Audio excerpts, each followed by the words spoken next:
Bom, vamos lá. Boa noite a todos. Vamos iniciar hoje aqui nossa live de Gênesis capítulo 23. É a morte de Sara.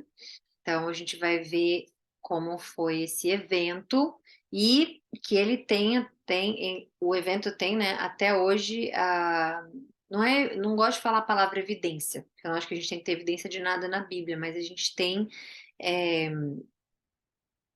pode ser evidência mesmo a palavra, né, que eu não quero dizer que tem provas, por exemplo, eu não gosto de falar que: "Ai, tem prova disso", eu não gosto de como se fosse uma prova para poder, fazer com que a Bíblia, sabe, validar as coisas que estão na Bíblia, não gosto de fazer isso. Mas evidência acho que pode ser uma boa palavra. Existem evidências disso aí.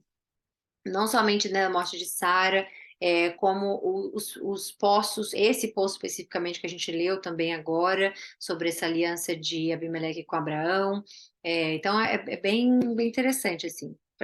Depois eu queria falar até com a Grazi, porque acho que ela morou lá, né, eu não sei. Grazi, você morou em Israel? Como é que foi isso? Não foi? Você não morou em Israel? Você Não, visitou Israel? não, Não? não sei se foi alguém do grupo, mas não fui Então eu foi não. alguém do grupo, eu tinha certeza que era você. Não. Tinha morado lá, mas enfim, tudo bem. Mas eu queria falar sobre essa parte porque quando eu fui estudando, né, tudo mais, eu fui dando Google, porque eu sabia que estava lá né, a parte do poço e tudo mais, então eu queria muito ter visto, e eu ia perguntar para você, mas não, você acha que é outra pessoa do grupo mesmo. Enfim, vamos fazer uma oração aqui. Senhor, estamos todos unidos aqui em nome de Jesus, no teu espírito, para alimentar nosso espírito, nossa alma com o pão da vida. Pedimos para que o Senhor nos livre de todas as distrações, que o Senhor possa me usar para revelar a sua palavra a todos que estão debaixo do som da minha voz. Eu peço para que o Senhor nos proteja, que o Senhor nos ensine, que o Senhor nos ajude a estarmos sempre conectados a Ti, sempre próximos ao que o Senhor nos diz, que é o correto, que a gente não adultere a sua palavra de modo algum, Senhor, mas que ela possa ser revelada intacta da forma com que o Senhor deixou para que nós pudéssemos entender. Eu peço que o Senhor possa nos dar uma boa live, consagro a Ti, Jesus, e peço que o Senhor nos livre de todas as maldades, energias negativas, do mal, que tentam atacar aqueles que só querem estar sempre próximo a Ti, servindo a Ti. Em nome de Jesus, amém. Então vamos lá. Ahn, Gênesis capítulo 23.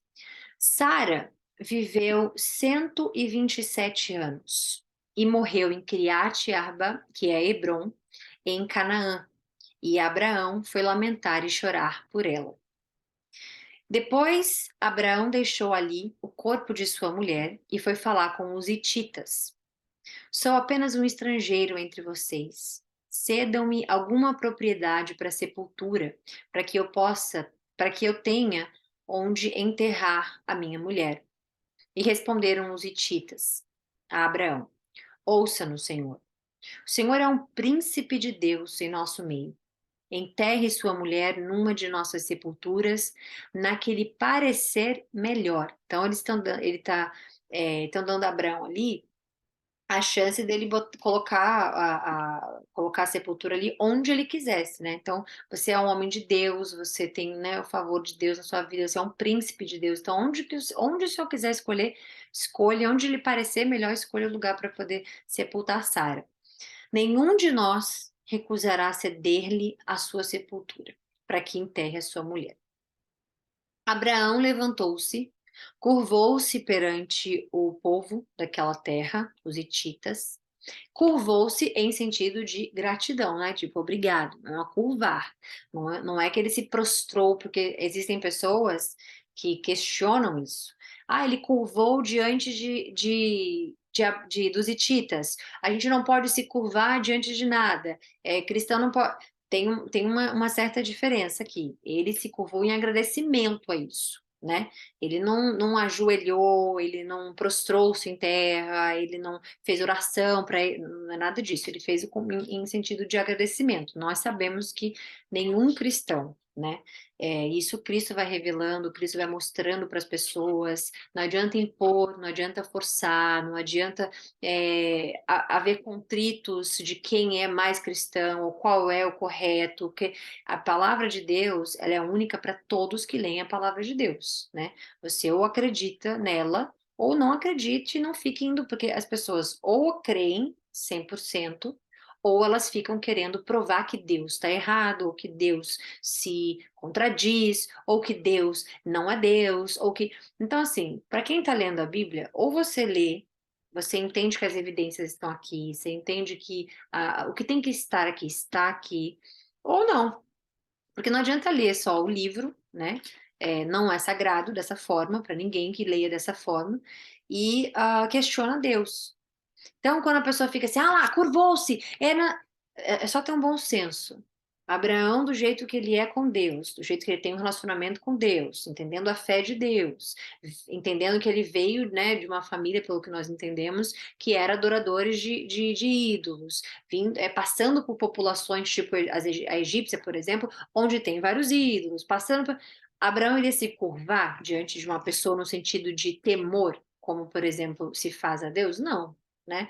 Então, o bom senso ele vem também, obviamente, da sabedoria, que inicia-se no temor a Deus. Então, se curvar diante de qualquer outra coisa é abominável, sim, porque isso não sou eu quem estou dizendo, isso é bíblico, né? E uma das coisas, né, quer dizer, a principal coisa que faz os judeus, né, que fez principalmente naquela época os judeus, terem Deus virar o rosto deles, né? A gente vai ver os períodos especificamente, tanto eles no Egito, quando eles foram escravizados por tantos anos, 400 anos, tudo mais, tanto nessas fases, a única coisa que fez, né, e que até hoje há alguns, tirando os messiânicos, que são judeus que creem em Cristo como Messias, que até hoje faz com que eles questionem essas coisas de Deus, é a descrença, né? Então, quando você descrê do que Deus fala, e se tem algo que é detestável a Deus, é a descrença, porque você está colocando a palavra dele em jogo, está colocando os planos dele em jogo, está colocando o caráter dele em jogo, está colocando. Então, descrê do que ele fala. Aí, se ele diz por exemplo, Abraão levantou-se, curvou-se, ah lá. Deus falou que não podia, mas ele está fazendo. Então, essas coisas que as pessoas às vezes tentam fazer com a palavra de Deus, com a Bíblia, é assim, é fora do eixo, né? Não cabe a nós julgar, apesar de Paulo dizer que irmãos podem julgar irmãos, mas não é a pessoa irmão. A gente vai ver isso bem mais lá para frente no Novo Testamento. Nós, como cristãos, a gente pode julgar os irmãos cristãos, no sentido de, não é julgar a pessoa. Olha o cabelo, olha o que ele faz, olha o que ela faz. Isso não cabe a nós. Mas existe o julgamento com discernimento, que é para você saber, aquele grupo de cristãos, aqueles que estão na igreja, é onde eu quero estar? O que eles fazem é o correto? Eles fofocando das pessoas, ou eles questionando as pessoas, ou eles. Aquele outro irmão. O que a gente não deve de jeito nenhum fazer é julgar o não crente. Porque são para esses a salvação em Cristo. Nós que somos salvos, e nós que somos crentes em Cristo, e nós que já temos Ele, a gente não pode se colocar numa posição de superioridade, no sentido de, ah lá, aquela pessoa ali faz isso, faz aquilo outro, e apontar o dedo. Isso não cabe a nós fazermos, e isso é o que acontece em muitas religiões. E isso é o que faz muitas pessoas se afastarem de Cristo, muitas pessoas que, ah lá, eu não vou ser amigo de crente, ou eu não vou para a igreja, eu não vou porque vão ficar me julgando, julgando, julgando. Isso não faz parte de um caráter de Deus, nem caráter cristão. Cristo não julgou absolutamente ninguém, né? Então a gente vê que é, existem algumas distorções na palavra, como essa dele se curvar, que as pessoas procuram, buscam para adaptar o que elas fazem, adaptar o que elas são, adaptar, e isso não é a parte correta. Então, antes de, né, igual, por exemplo, quando a gente foi ver sobre Abraão fazendo o sacrifício com Isaac, existem pessoas que pegam aquele, eu falei isso ontem, aquele pedacinho e falam, Deus é a favor do sacrifício de crianças, né? E isso é abominável. Então, usar o discernimento quando lê a palavra de Deus só pode vir do Espírito Santo, que é ele que dá um dos atributos da sabedoria, né? Discernimento.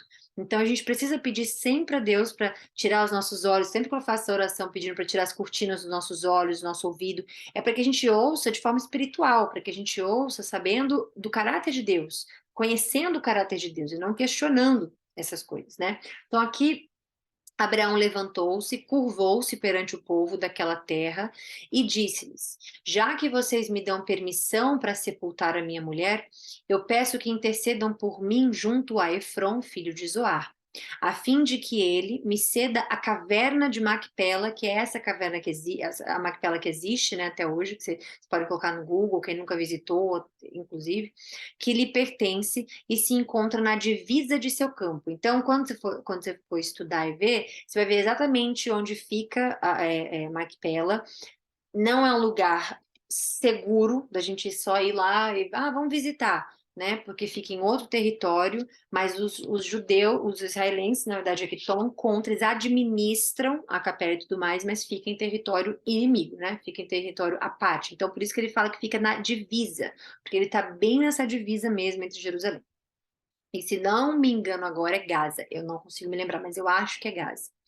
Então, ele pediu para que intercederem por ele, né, a fim de que ele me ceda a caverna de Macpela, que lhe pertence e se encontra na divisa de seu campo. Peço-lhe que ceda a mim pelo preço justo, para que eu tenha uma propriedade para sepultura entre vocês. Efron, o Hitita, estava sentado no meio do seu povo e respondeu a Abraão: sendo ouvido por todos os hititas que tinham vindo à porta da cidade. Não, meu senhor, ouça-me, eu lhe cedo o campo e também a caverna que nele está. Eu cedo-os na presença do meu povo. Sepulte a sua mulher. Novamente, Abraão curvou-se perante o povo daquela terra e disse a Efron: sendo ouvido por todos, era sempre bom ter, como é que fala? Ter testemunhas, né? Deus fala isso depois, a gente vai ver isso lá na frente com Moisés, que é sempre bom ter duas testemunhas em qualquer coisa. Então, inclusive é uma lei que meio que se aplica a gente hoje em dia, né? Acho que para casamento tem que ter duas testemunhas, para certas coisas tem que ter duas testemunhas, isso vem desde muito cedo, quando Deus ensinou. E ele fala na frente do povo. Não que a palavra não tenha um valor, mas que na frente dos outros nenhum poderia ir contra, porque aquilo ali foi dito na frente de outras pessoas. Então ele disse a Efron, sendo ouvido por todos: ouça-me, por favor, pagarei o preço do campo. E como ele, obviamente, é judeu, ele está dizendo, ele está explicando para ele com por isso que é importante essa informação que Deus deixou aqui. Deus não usa em vão nenhuma palavra da Bíblia. Então ele deixou aqui para que todos pudessem ouvir. Ouça-me, por favor, eu pagarei o preço do campo. Aceite-o para que eu possa sepultar a minha mulher. Então tem uma condição aqui. Abraão está dizendo: se você não aceitar, eu não vou. Mas se você puder e quiser, aceite-o para que eu possa. Então, Abraão, ele sempre, e inclusive isso está em Provérbios também, sobre dever ao próximo, sobre honrar dívidas, honrar a vida financeira. Deus se preocupa absolutamente com todas as nossas áreas de vida. Todas, seja ela financeira, seja o âmbito emocional, espiritual, profissional, Deus se preocupa absolutamente com tudo. E o livro de Provérbios é um livro muito maravilhoso, porque é como se fosse um manual de instrução, né? Ele é a parte, digamos assim, da Bíblia, ele não vem com uma conexão, um link de histórias, são 31 provérbios, e Deus é tão perfeito, obviamente, é como se fossem instruções de um dia todo dia, né?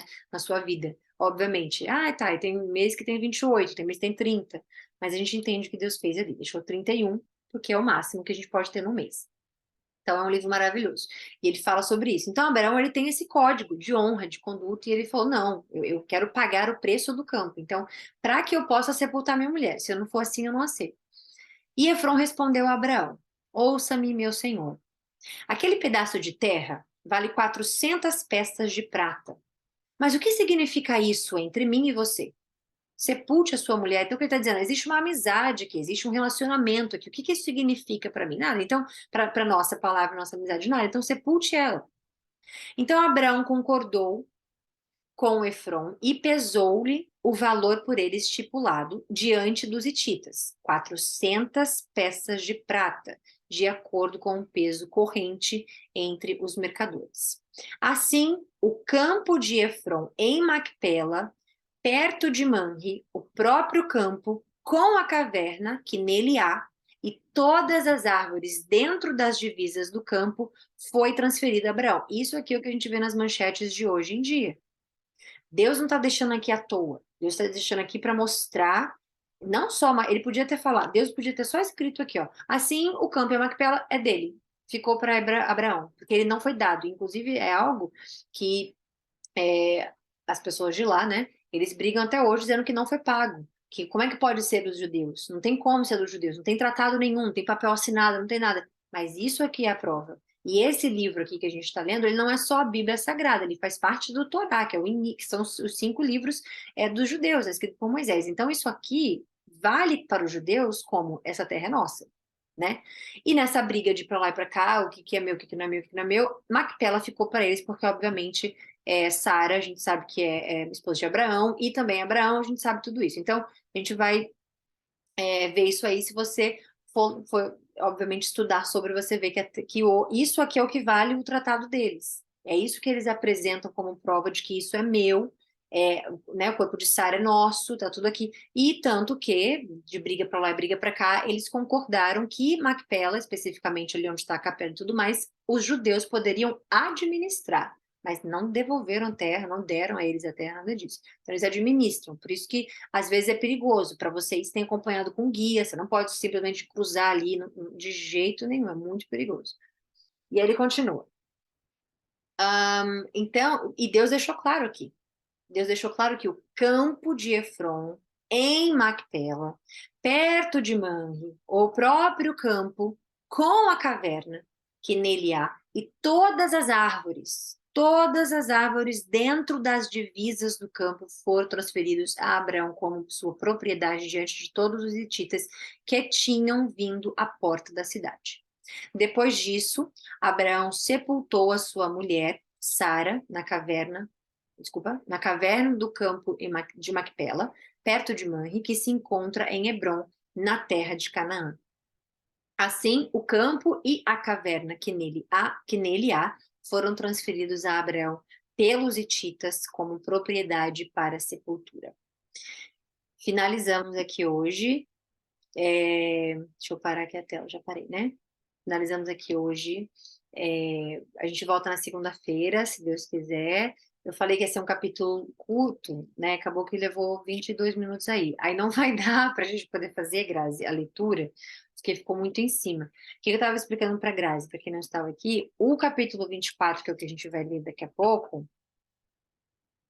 ele é muito longo, então talvez possa ser que a gente vá ler em 2 partes, né? Eu não sei, mas aí a gente fala isso depois. Eu vou ler primeiro e vou ver se, né, Deus vai me tocar, me fazer explicar né, de alguma forma abrir mais informações aqui, mas se não, se for um capítulo mais curto, um longo, mas que não tenha muita coisa para se falar, eu acabo não falando. Então aí dá para a gente ler tudo. Mas aí na segunda-feira a gente vê e resolve, tá bom?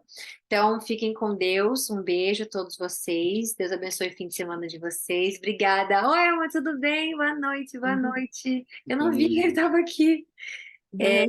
Nossa, eu queria muito conversar com ele depois, porque ele estuda também a Bíblia, né? Ele já leu a Bíblia tantas vezes. Eu acho que isso é uma riqueza, a gente pode dividir Qualquer aqui. hora a gente conversa. Qualquer hora a gente bate um papo. Vamos, Muito bom. vamos, por favor, porque eu acho muito importante, acho muito bacana. Mas E bom, você é bem profunda, viu? Você vai fundo. Você vai obrigada. nos detalhes. Deus, Deus, Deus, amém. Tem vezes que eu sinto, eu já tentei enganar Deus, que eu lia no Instagram, né? A Bíblia também toda com outras pessoas. E aí teve vezes que eu estava lendo, por exemplo, alguma coisa assim, e aí eu passava a leitura porque eu falava, não, não é muito importante. E ele ficava, volta, volta, volta, volta. E eu passava. Ai, meu Deus, tá bom. Aí eu voltava. Gente, pera, preciso falar disso aqui. Aí eu voltava. Porque tinha vezes que eu tinha 30 minutos também, porque a live era 1 hora antigamente, né? Depois eu fiz 30. Aí depois eu entendi, eu falei, já entendi. Quando o senhor quiser que eu pare e explique, que eu fale, então você, ok. Então eu não faço mais isso. Portanto, quando eu tenho que parar alguma coisa, eu volto. Porque se eu tiver que. Ele não me deixa em paz até que eu volte e explique alguma coisa especificamente. Então, eu acho lindo que Deus, né, quer que a gente saiba, obviamente, cada vez mais, e acho que isso que é importante. Enfim, é isso. Então, obrigada. Vamos conversar no grupo. Ele tá no grupo, não tá? Tô. Então, se quiser iniciar algum tópico, vamos, por favor, que coisa mais linda do mundo. A Bíblia Boa Sagrada. noite para todos. Um Oi, grande mami. beijo. Benção, beijo. Deus abençoe. Beijo. Tchau. Beijo, mami. Fica com Deus. Beijo a Beijo. vocês também. Beijo. Então, bom fim de semana, tá, gente? Fiquem com Deus. Eu vou Obrigada, precisar você agora. também. Tchau. Beijo, bom descanso. Tchau, igualmente.